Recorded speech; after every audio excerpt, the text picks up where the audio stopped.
Hello friends, स्वागत है आपका अपने चैनल में। एकेटीयू के पेपर पैटर्न को लेकर के स्टूडेंट्स में बहुत कंफ्यूजन होता है, खासकर फर्स्ट सेमेस्टर के स्टूडेंट जो पहली बार पेपर देने जाते हैं। तो अपने इस वीडियो में सबसे पहले मैंने एकेटीयू पेपर कैसे डिवाइड करते हैं उसको समझाया है और बाद में आपको लेटेस्ट पेपर भी दिखाऊंगी कि इस तरह से आपके पेपर को बनाया जाता है और यूनिट वाइज डिवाइड किया जाता है। तो देखिए, एकेटीयू में कोई भी पेपर होता है थ्योरी, वो मैक्सिमम जो 100 मार्क्स का बनता है। एक्सटर्नल और इंटरनल अलग अलग डिवाइड किए जाते हैं, उसका वीडियो मैंने पहले ही डाल दिया है। जो पेपर 100 मार्क्स का होता है उसको एकेटीयू 3 सेक्शन में डिवाइड करता है, सेक्शन ए, बी और सी। सेक्शन ए जो होता है उसमें क्वेश्चन चॉइस बेस्ड नहीं होते, आपको कंपलसरी अटेंड करने होते हैं, बल्कि सेक्शन बी और सी में आपको चॉइस मिलती है, आप अपनी चॉइस से क्वेश्चन को अटेम्प्ट कर सकते हैं। सेक्शन ए में 2 मार्क्स के क्वेश्चन होते हैं, 10 क्वेश्चन होते हैं और वो 2 multiplied by 10 equal to 20 marks के क्वेश्चन आपको अटेम्प्ट करने होते हैं। ये वेरी शॉर्ट आंसर टाइप के क्वेश्चन होते हैं, मतलब आपको इसको मैक्सिमम 3 लाइन में खत्म कर देना है। तो एक वीडियो मैंने बनाया हुआ है कि 2, 5 और 10 मार्क्स के क्वेश्चन को कैसे अटेम्प्ट किया जाए, वो आपके लिए काफी हेल्पफुल रहेगा इस वीडियो के लिए। नेक्स्ट, जो बी और सी होता है वो आपके चॉइस बेस्ड क्वेश्चन होते हैं, उसमें आपको इंटरनल चॉइस मिलती है कि आप कौन सा क्वेश्चन अटेम्प्ट कर सकते हैं और कौन सा क्वेश्चन नहीं अटेम्प्ट करते हैं। तो बी में जो होते हैं वो 5 क्वेश्चन आते हैं, हर यूनिट से एक क्वेश्चन आते हैं, जिसमें आपको कोई 3 क्वेश्चन अटेम्प्ट करने होते हैं। हर क्वेश्चन का वेटेज 10 मार्क्स होता है, तो 3 मल्टीप्लाइड बाई 10 इक्वल टू 30, मतलब बी सेक्शन से आपको 30 मार्क्स के पेपर को अटेम्प्ट करना होगा। उसी तरह सी पार्ट में एक्चुअली इंटरनल चॉइस होती है। इस शब्द से स्टूडेंट कंफ्यूज होते हैं। इंटरनल माने आंतरिक, चॉइस माने पसंदीदा, मतलब आपको इन क्वेश्चन के अंदर क्वेश्चन दिए जाते हैं जो अभी मैं आपको पेपर में दिखाऊंगी और उससे आपको अटेम्प्ट करने होते हैं। इसमें हर यूनिट से आपको क्वेश्चन मिलेंगे, 2 क्वेश्चन हर यूनिट से, और उसमें केवल एक क्वेश्चन आपको अटेम्प्ट करना होगा और उस क्वेश्चन का वेटेज 10 मार्क्स मिलेगा।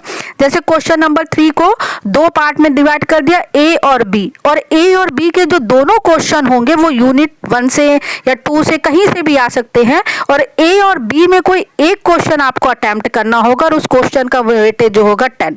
तो आपको सेक्शन सी से 5 क्वेश्चन अटेम्प्ट करने होते हैं, तो 10 मल्टीप्लाइड बाई 5 इक्वल टू 50, मतलब इस तरह से ए पार्ट सेक्शन से आपको 20 क्वेश्चन, बी से आपको 30 मार्क्स का क्वेश्चन और सी से आपको 50 मार्क्स का क्वेश्चन अटेम्प्ट करना होता है, और इस तरह से 100 मार्क्स का पेपर जो है पूरा डिवाइड किया जाता है एकेटीयू में। तो चलिए अब देखते हैं कि एकेटीयू में पेपर कैसे बनता है। देखिए, ये एक लेटेस्ट पेपर है। प्रिंटेड पेज यहाँ सबसे ऊपर लिखा होता है, प्रिंटेड पेज मतलब 3 पेज में ये पेपर बना हुआ है। सबसे पहले आपको अपना रोल नंबर लिखना होता है और यहाँ पर एक सब्जेक्ट कोड होता है। आपको अपनी आंसर शीट में आपको अपने सब्जेक्ट कोड, पेपर आईडी जो है फिल करनी होती है। उसके बाद आपको अपना रोल नंबर भरना होता है, आप पेन से अपना रोल नंबर भरेंगे। ये एक इलेक्ट्रिकल इंजीनियरिंग का पेपर आप देख सकते हैं, 100 मार्क्स का पेपर और 3 घंटे में आपको इसे अटेम्प्ट करना है। सबसे ऊपर आपको लिख दिया जाता है कि क्वेश्चन पेपर में 3 सेक्शन होते हैं, हर जो इंस्ट्रक्शन है उसको केयरफुली पढ़िए, और हर क्वेश्चन के आगे देखिए कोर्स आउटकम CO लिखा होता है। CO1, CO2, CO3 का मतलब होता है कि इस यूनिट से ये पेपर आया हुआ है, क्वेश्चन जो है इस यूनिट से बना हुआ है। जैसे यहाँ पर क्वेश्चन सेक्शन नंबर ए में लिख दिया जाता है अटेम्प्ट ऑल, और यहाँ पर CO1 मतलब कोर्स आउटकम का मतलब होगा यूनिट 1 से ये पे क्वेश्चन आया हुआ है। CO का मतलब होता है यूनिट 1 से, फिर उसके बाद CO2 कोर्स आउटकम 2 यूनिट 2 से ये क्वेश्चन आए हुए हैं। ठीक है, इस तरह से आपको इस तरह से क्वेश्चन मिलेगा जो आप देख रहे हैं कि सेक्शन ए में आपको ये 10 A B C D E F G H I J मतलब 10 क्वेश्चन आपको मिलेंगे, and the weightage of each question is 2। ठीक है, ये होता है सेक्शन ए। अब हम चलते हैं सेक्शन बी की तरफ। ये देखिए, section B, attempt any 3 parts of the following, किसी 3 पार्ट को आपको अटेम्प्ट करना है। अटेम्प्ट करेंगे हम लोग किसी 3 पार्ट को, और यहाँ लिखा हुआ ईच पार्ट 10 मार्क्स का। तो देखिए, ए है, बी है, ए बी आपको दिया हुआ है, बी, सी डी और ई 5 क्वेश्चन यहाँ आपको दिख रहे हैं। कोई 3 क्वेश्चन अटेम्प्ट करने, और देखिए CO1 core unit number 1, unit number 2, मतलब हर सेक्शन 5 यूनिट में कवर किया जाता है और हर क्वेश्चन आपको केवल 3 क्वेश्चन करने हैं इससे। तो ये इंटरनल चॉइस नहीं, ये चॉइस क्वेश्चन है सिर्फ कि आपको अटेम्प्ट करने हैं। ठीक है, ये होता है सेक्शन बी के बारे में जानकारी। अब चलते हैं सेक्शन सी की तरफ।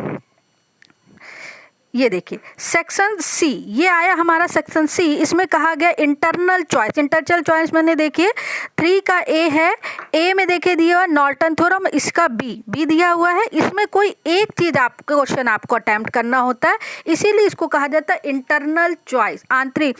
तो 10 मल्टीपल, हर एक क्वेश्चन का वेटेज यहाँ पर 10 है। इसी तरह अटेम्प्ट 4 दे दिया जाता है। इसमें भी चाहे आप, इन्होंने ये के ने 3, 4, 5, 6 में डिवाइड कर दिया है, ये कंटिन्यू भी कर सकते हैं, लेकिन हर एक क्वेश्चन के अंदर एक CO2 यूनिट 2 से आपको 2 क्वेश्चन मिलेंगे, कोई एक अटेम्प्ट करना है। उसी तरह यूनिट 3 से 2 क्वेश्चन मिलेंगे, कोई एक अटेम्प्ट करना है। ये चॉइस जो है वो AKTU पर डिपेंड है। चॉइस इंटरनल क्वेश्चन 2 की जगह 3 भी कर सकते हैं, 3 में कोई एक अटेम्प्ट करिए, 4 में कोई एक अटेम्प्ट करिए। तो ये एक यूनिवर्सिटी पर डिपेंड करता है वो कैसे करती हैं। मतलब आप 100 मार्क्स के पेपर को इस तरह से उन्हें डिवाइड करना है। तो सेक्शन सी में जो 2 को चॉइस क्वेश्चन में कोई एक अटेम्प्ट करना है तो 3 भी दे सकती है यूनिवर्सिटी, 4 भी दे सकती है, लेकिन ये यूनिवर्सिटी के ऊपर डिपेंड है कि वो कितने इंटरनल चॉइस देती है। तो मोस्टली AKTU में इसी तरह से पेपर को डिज़ाइन किया जाता है। तो AKTU के पेपर से संबंधित यही एक जानकारी थी, स्टूडेंट्स के कमेंट सेक्शन में आए थे तो मैंने बता दिया। और जानकारी के लिए चैनल के साथ बने रहिए। चैनल पसंद आए तो चैनल को लाइक, सब्सक्राइब, शेयर और साथ में बेल आइकन भी दबाइए ताकि मेरे आने वाले वीडियो के सभी नोटिफिकेशन आपको मिलते रहे। Thank you very much.